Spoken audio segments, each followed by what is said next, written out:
Alla corsia 1 parte Matteo Calzeroni, Virtus Poggibonsi. Corsia 2 Andrea Polo, Rarinantes Venezia. Alla 3 Stefan Vetoschi, Skopje. Corsia 4 Alessandro Gambatesa, Rarinantes Torino. Alla corsia 5 Massimo Chiarioni, Hydros.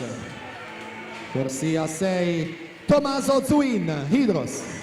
Alla 7 Jacopo Nicolò Formentin, Antares Nuoto. Corsia 8 Elia Bernardel, Sport Management.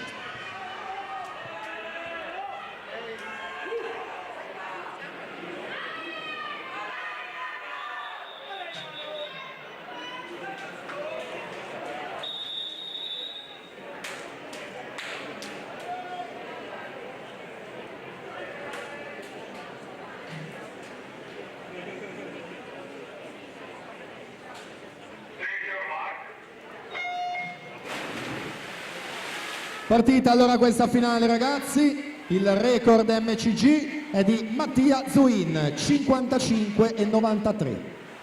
Alessandro Gambatesa 58,66, unico atleta sotto i 59 secondi. Nelle batterie notevolmente lunga la subacquea dopo la virata dei 25 per l'atleta in cuffia blu della Rarinantes di Torino, che tocca in seconda posizione 50, 27,23 per lui, 3 centesimi meglio Massimo Chiarioni che ha girato in 27,20.